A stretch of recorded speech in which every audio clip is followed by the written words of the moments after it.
BSF के स्थापना दिवस पर जवानों को बधाई दी। उन्होंने कहा, देश की सीमाओं पर हमारे सुरक्षा में बीएसएफ तैनात रहते हैं। उन्होंने सभी सीमा प्रहरियों को स्थापना दिवस की शुभकामनाएं दी।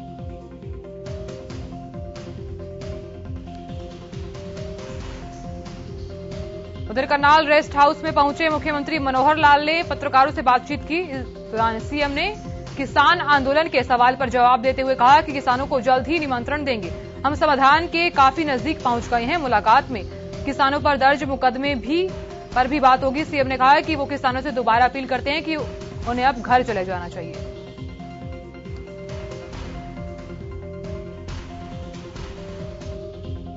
हरियाणा में आज से अंतर्राष्ट्रीय गीता महोत्सव का आगाज होगा। इसके साथ ही सरस और क्राफ्ट मेले की भी शुरुआत हो गई। अंतर्राष्ट्रीय गीता महोत्सव 19 दिसंबर तक चलेगा। सरस और शिल्प मेले का उद्घाटन हरियाणा के पर्यटन एवं शिक्षा मंत्री कंवरपाल गुर्जर आज शाम 4 बजे करेंगे। इसके साथ ही 2 दिसंबर को ही मीडिया सेंटर का भी उद्घाटन होगा।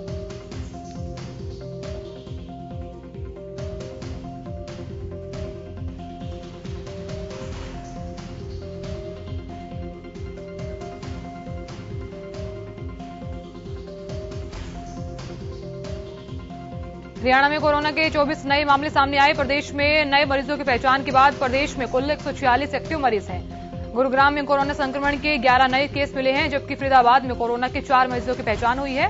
और वहीं पंचकुला में 5 लोग कोरोना संक्रमित पाए गए। यमुनानगर में भी कोरोना के 2 नए केस मिले हैं। हिसार और सोनीपत में कोरोना संक्रमण के एक मामले की पुष्टि हुई है। बीते एक दिन में 18 मरीज रिकवर हुए हैं।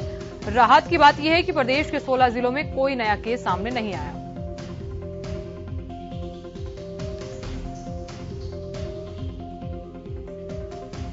वहीं अंबाला में हुए तीसरे सीरो सर्वे में बड़े ही चौंकाने वाले आंकड़े सामने आए हैं। अंबाला में पिछली बार जहां 19% लोगों में एंटीबॉडीज पाई गई थी, अब वही यह आंकड़ा 70% तक पहुंच गया है।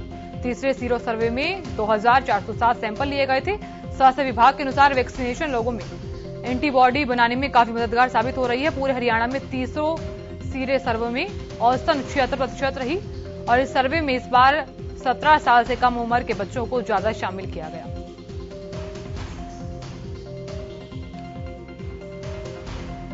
उधर झज्जर के एक गांव में निजी कार्यक्रम में पहुंची कांग्रेस प्रदेश अध्यक्ष कुमारी शैलजा का कांग्रेस कार्यकर्ताओं ने स्वागत किया। इस मौके पर शैलजा ने कहा, संसद में बिल वापसी के समय बहस होनी चाहिए थी, लेकिन विपक्षी सांसदों को चर्चा तक नहीं करने दी। कुमारी शैलजा ने कहा, बिना चर्चा किए कृषि कानून बनाए गए और बिना किसी तरह की चर्चा के कानून में रद्द कर दिए गए। संसदीय प्रणाली के लिए अच्छा संकेत नहीं है ये। संगठन के सवाल पर कुमारी शैलजा ने कहा, कांग्रेस पार्टी अभी 12 तारीख को दिल्ली में होने वाली प्रदर्शन की तैयारी कर रही है। साथ ही कांग्रेस के द्वारा जन जागरण अभियान चलाया जा रहा है।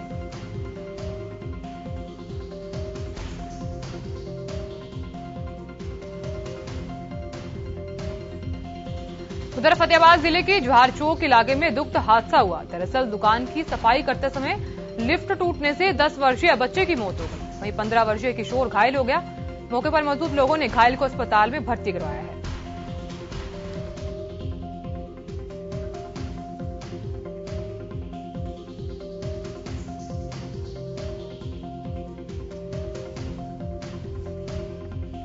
उधर पानीपत की कश्यप कॉलोनी के पास नहर की पटरी ठीक करते हुए इरिगेशन डिपार्टमेंट के अधिकारियों पर जानलेवा हमले में कार्रवाई न होने से गुस्साए डिप्लोमा इंजीनियर एसोसिएशन के अधिकारी डीसी और एसपी से मिलने पहुंचे। अधिकारियों ने बताया कि 24 घंटे में कार्रवाई का आश्वासन देने के बावजूद भी आरोपियों के खिलाफ कोई कार्रवाई नहीं की जा रही। इस मौके पर इरिगेशन डिपार्टमेंट के अधिकारियों ने प्रशासन को आरोपियों के खिलाफ कार्रवाई करने के लिए 24 घंटे का अल्टीमेटम दिया है।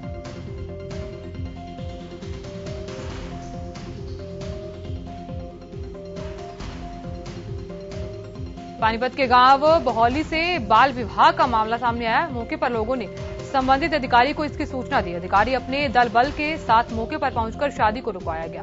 संबंधित अधिकारी विभाग के अधिकारी रजनी गुप्ता ने जानकारी देते हुए बताया कि दोनों पक्षों के दस्तावेजों की छानबीन की तो पता लग पाया कि लड़की नाबालिग है। मामले में लड़की से पूछताछ की जा रही है।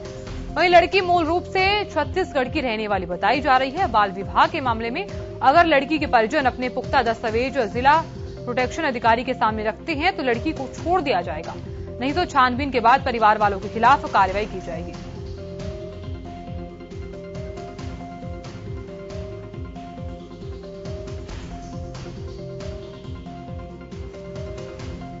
उप मुख्यमंत्री दुष्यंत चौटाला रोहतक के पार्टी कार्यालय में कार्यकर्ताओं से मुलाकात की। इस दौरान पार्टी के तीसरे स्थापना दिवस को लेकर चर्चा हुई।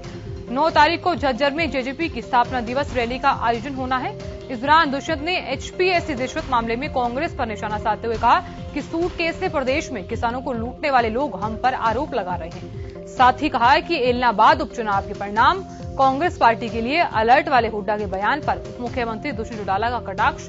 उन्होंने कहा कि भूपेंद्र सिंह हुड्डा भी कैप्टन अमरिंदर सिंह की तरह तैयारी कर लें। दुष्यंत चौटाला ने बताया कि किसानों पर दर्ज हुए मामले को लेकर मुख्यमंत्री सहित कई नेताओं से बात हुई है, जिस पर सहानुभूतिपूर्वक विचार किया जा रहा है। दुष्यंत ने कहा गैर आपराधिक मामले वापस लिए जाएंगे।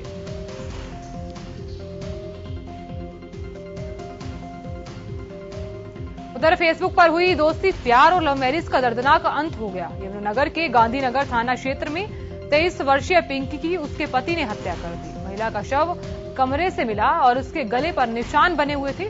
महिला की मौत के बारे में पति ने किसी को कोई सूचना नहीं दी। पुलिस को भी देर शाम मकान मालिक से सूचना मिली। इसके बाद ही पुलिस घटनास्थल पर पहुंची और शव को पोस्टमार्टम के लिए भेजा। मृतका के पति के खिलाफ हत्या का मामला दर्ज कर लिया गया है।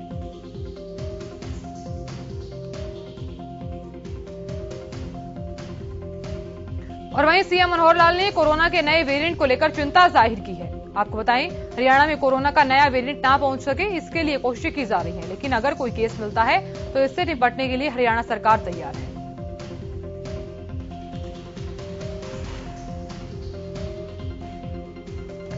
वहीं सीएम मनोहर लाल ने कोरोना के नए वेरिएंट को लेकर चिंता जाहिर की है। साथ ही हरियाणा में कोरोना का नया वेरिएंट ना पहुंचे, इसके लिए कोशिशें की जा रही हैं, लेकिन अगर कोई केस मिलता है तो इससे निपटने के लिए हरियाणा सरकार तैयार है।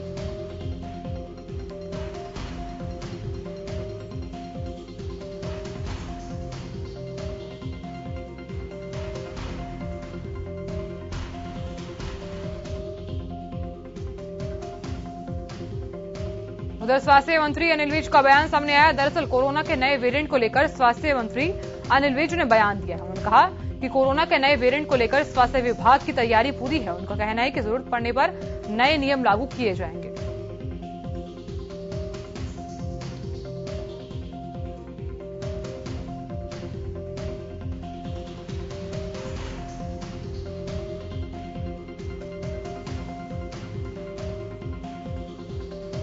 और वहीं कोरोना के नए वेरिएंट को देखते हुए गुरुग्राम स्वास्थ्य विभाग ने अपनी कमर कस ली है। स्वास्थ्य विभाग का कहना है कि चुनौती से निपटने के लिए तैयारियां शुरू कर दी गई है। इसी कड़ी में गुरुग्राम के सीएमओ वीरेंद्र यादव ने सभी प्राइवेट अस्पतालों के साथ बैठक की और सभी अस्पताल प्रबंधन से कहा गया कि इस तरह कोई भी मामला नजर आए तुरंत स्वास्थ्य विभाग को सूचना दी जाए।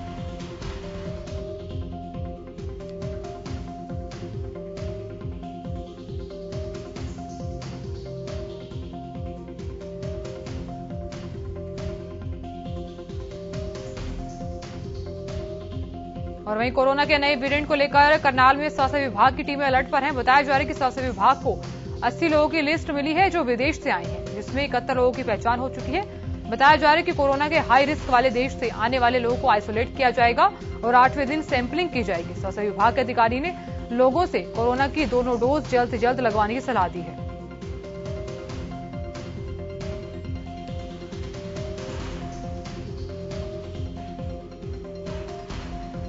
और वहीं कोरोना के नए वेरिएंट ने एक बार फिर से दुनिया भर के देशों की चिंता बढ़ा दी है। इस बीच भारत में वैक्सीनेशन की गति को बढ़ाने के निर्देश दिए गए। वहीं प्रदेश में वैक्सीनेशन के मामले में अंबाला ने नया आयाम हासिल करते हुए 80% लोगों को वैक्सीन की दोनों डोज लगा दी है। वैक्सीनेशन अधिकारी डॉक्टर सुनिधि करोल ने बताया कि जिले में अभी तक 80% लोगों को वैक्सीन की दोनों डोज दी जा चुकी है। हर घर दस्तक अभियान के तहत दूसरी डोज नहीं लगवाने वाले लोगों तक पहुंचा जा रहा है। कोरोना के नए वेरिएंट ओमिक्रॉन की दस्तक के बाद वैक्सीन लगवाना और भी जरूरी हो गया है। उन्होंने बताया कि दिसंबर महीने के अंत तक जिले में 100% वैक्सीनेशन का लक्ष्य रखा गया है। वहीं हरियाणा में इस साल डेंगू के रिकॉर्ड मामले देखने को मिल रहे हैं। अंबाला जिले की बात की जाए तो यहां भी डेंगू के आंकड़ों ने पिछले 7 सालों के रिकॉर्ड को तोड़ दिया है। हालांकि अब अंबाला से राहत भरी खबर यह है कि डेंगू के मामलों में पिछली गिरावट के साथ पॉजिटिविटी दर 5% से नीचे पहुंच चुकी है।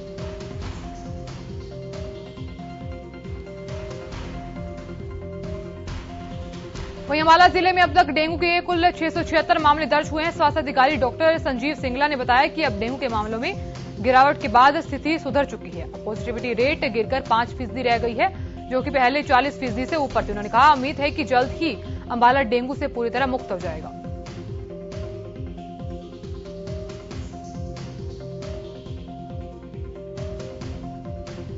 और वहीं हिसार जिला सर्विलांस अधिकारी एवं IDSP in charge doctor Subhash Khatreja ने बताया कि मंगलवार को जिले में कोरोना वायरस संक्रमण का कोई नया मामला सामने नहीं आया है। फिलहाल जिले में कोई भी एक्टिव केस नहीं है। उन्होंने बताया कि जिले में अभी तक 7,70,963 लोगों की जांच की जा चुकी है। फिलहाल संक्रमण के कुल 53,998 मामले सामने आ चुके हैं।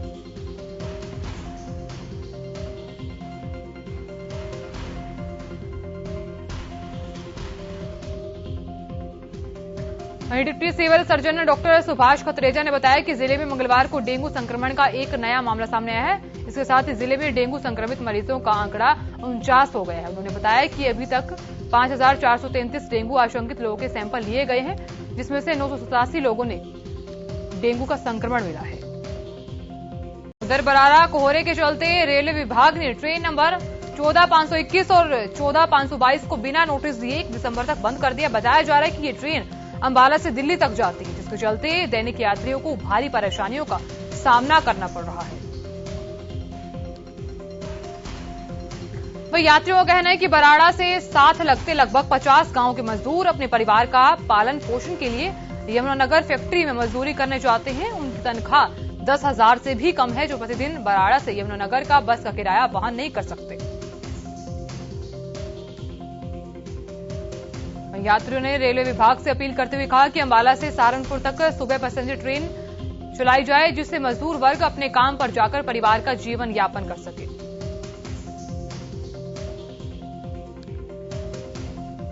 तो नशा मुक्ति अभियान के तहत यूपी के फतेहपुर में 15 दिसंबर को बड़े स्तर पर कार्यक्रम का आयोजन होगा, जहां 4 लाख लोग शपथ लेकर लिम्का बुक ऑफ रिकॉर्ड में नाम दर्ज करवाएंगे। अभियान की सफलता के लिए केंद्रीय राज्य मंत्री कौशल किशोर युवाओं को अभियान से जोड़ने के लिए कुरुक्षेत्र पहुंचे। युवाओं से नशे से दूर रहने की अपील की गई। इस मौके पर राज्य मंत्री ने किसान आंदोलन को लेकर विपक्ष पर हमला बोला।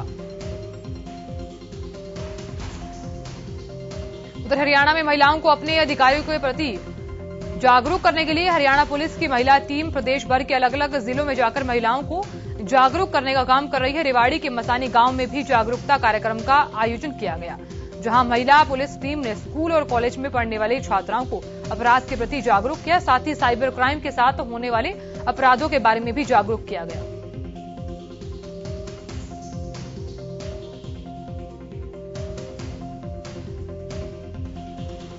केंद्र सरकार ने न्यूनतम समर्थन मूल्य और अन्य मुद्दों पर चर्चा के लिए समिति गठित करने को लेकर संयुक्त किसान मोर्चा से 5 लोगों के नाम मांगे हैं। किसान नेता दर्शन पाल ने मंगलवार को इसकी जानकारी दी। उन्होंने बताया कि किसान संगठन इस मामले में 4 दिसंबर को होने वाली बैठक में फैसला लेंगे।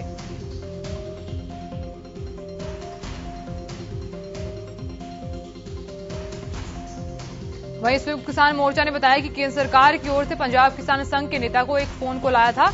इसमें कहा गया कि सरकार चाहती है कि एसकेएम की ओर से एक समिति के लिए 5 किसानों के नामों का सुझाव दिया जाए, जिस पर एसकेएम ने कहा कि हालांकि हमें इस बारे में कोई लिखित सूचना नहीं मिली है और न ही इस बारे में कोई डिटेल उपलब्ध है। वहीं इस दौरान दर्शनपाल ने कहा केंद्र ने उस समिति के गठन के लिए एसकेएम से 5 नाम मांगे हैं, जो फसलों के लिए एमएसपी के मुद्दे पर विचार विमर्श करेगी। हमने अभी नामों को लेकर फैसला ही नहीं किया। हम इस बारे में 4 दिसंबर को होने वाली हमारी बैठक में फैसला लेंगे।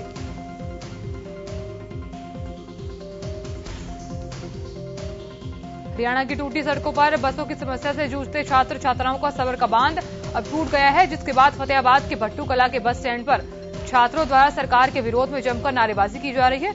बस अड्डे पर होने वाले इस धरने प्रदर्शन में अधिकतर छात्र हैं, जो लगातार बसों के अभाव और टूटी सड़कों को लेकर हरियाणा सरकार पर सवाल दाग रहे हैं।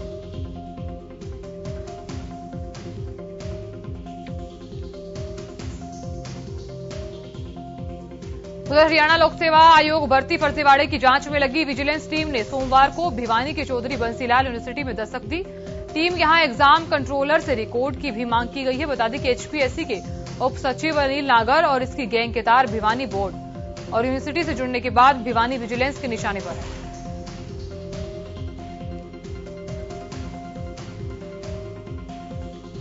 उधर धान की फसलों के दामों में सोमवार से आई गिरावट से किसान नाराज हैं। भवानीखेड़ा अनाज मंडी में आढ़तियों और किसानों की मांग है कि सरकार जल्द ही फसलों के दामों को बढ़ाए ताकि बारिश से फसलों को हुए नुकसान की भरपाई हो सके। आढ़तियों का कहना है कि सरकार धान की फसलों के दामों को बढ़ाकर जल्द ही किसानों की परेशानियों का समाधान करे, जिससे समय पर अनाज मंडी में फसलों का उठान हो सके।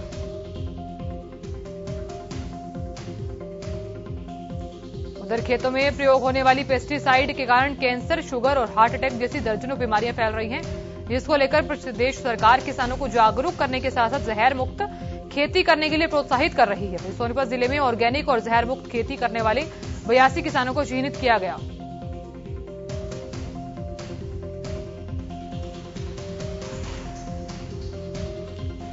उधर गृह मंत्री अनिल विज की हौसला अफजाई के बाद जिला पुलिस के नशा मुक्ति अभियान की ओर मजबूती मिली है।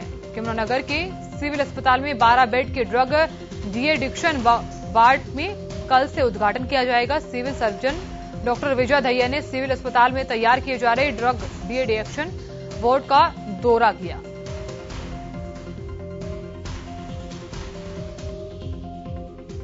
हरियाणा के झज्जर में 9 दिसंबर को जेजेपी पार्टी का स्थापना दिवस मनाया जाएगा, जिसको लेकर व्यापक स्तर पर तैयारियां शुरू हो गई हैं। वहीं सूबे की सत्ता में भारतीय जनता पार्टी की सहयोगी जननायक जनता पार्टी ने अपने तीसरे स्थापना दिवस को मनाने के लिए पूर्व मुख्यमंत्री भूपेंद्र सिंह हुड्डा के गढ़ झज्जर को चुना है।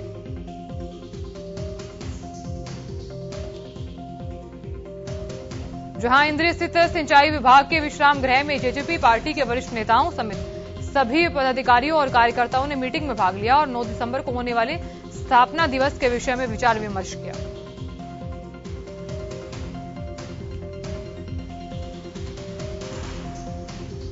उधर गोहाना में स्थित सरकारी स्कूलों में शिक्षा को सुचारू रूप से चलाने के लिए एसडीएम आशीष वशिष्ठ ने सभी ब्लॉक शिक्षा अधिकारियों के साथ मीटिंग की। एसडीएम ने सभी शिक्षा अधिकारियों को बच्चों के सिलेबस को समय पर पूरा करने को लेकर निर्देश दिए। इस दौरान एसडीएम ने विद्यार्थियों को आने वाली समस्या को दूर करने के निर्देश दिए।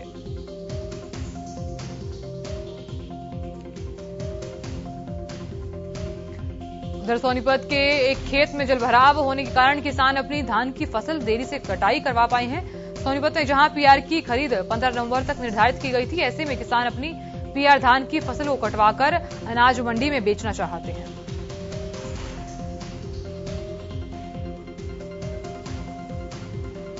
लेकिन खरीद बंद होने के कारण किसान अब परेशानी झेल रहे हैं। वहीं इसी सिलसिले में काफी संख्या में किसान पीआर धान की सरकारी खरीद को फिर से शुरू करवाने की मांग को लेकर लगे हुए हैं। पहले कृषि विभाग कार्यालय और फिर डीसी कार्यालय में किसान पहुंचे और सरकार से मांग की कि पीआर धान की एक बार फिर से खरीद शुरू की जाए और उनका धान खरीदा जाए।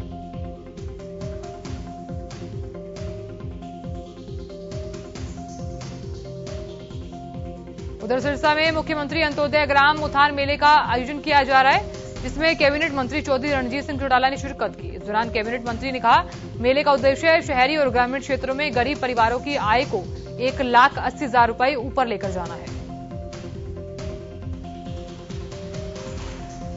इस दौरान कैबिनेट मंत्री चौधरी रणजीत सिंह चौटाला ने कहा, प्रदेश की जेलों को विकसित किया जाएगा। जेलों में 44 नई चीजें लाई जाएंगी। इसके लिए हाई पावर कमेटी बनाई गई है। इस कमेटी ने केरल, तमिलनाडु और महाराष्ट्र सहित अन्य जिलों में विकसित जेलों का निरीक्षण किया है।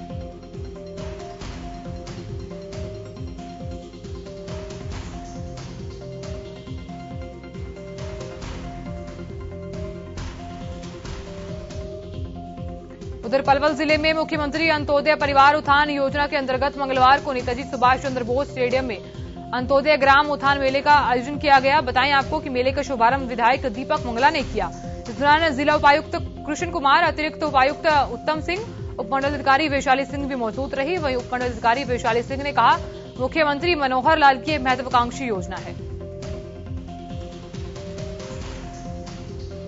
मुख्यमंत्री अंत्योदय परिवार उत्थान योजना के तहत लाभार्थियों को विभिन्न आवेदन आए, जिन पर 1,09,00,000 के करीब मंजूर किए गए। बताया जा रहा है कि इसको पहले चरण में 1 लाख और दूसरे चरण में 1,80,000 तक पहुंचाना है। इस योजना का उद्देश्य गरीब परिवारों को रोजगार देना है।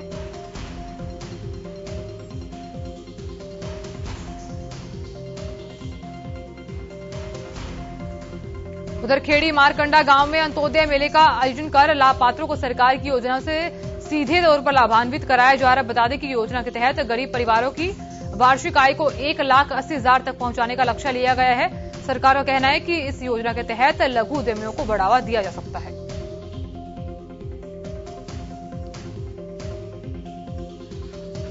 उधर हिसार जिले में कार्यरत दर्जनों पटवारियों ने मंगलवार को जिला मुख्यालय पर प्रदर्शन किया, जहां पटवारियों का कहना है कि सरकार नई भर्तियां नहीं कर रही, इसके कारण उन पर लगातार वर्कलोड बढ़ रहा है।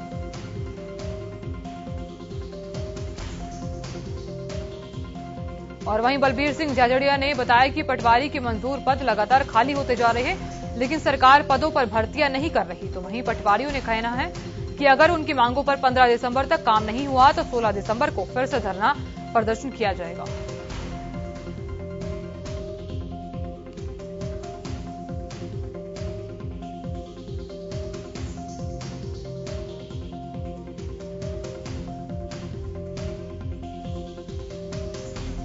उधर हरियाणा के पूर्व मंत्री चौधरी रण सिंह के बेटे सुदर्शन की देर रात हार्ट अटैक से मौत हो गई। पिता के निधन के बाद 4 बेटियों ने पिता को कंधा देकर बेटे का फर्ज पूरा किया है। बेटियों ने शमशान घाट तक पिता का रीति रिवाज के साथ अंतिम संस्कार भी किया है।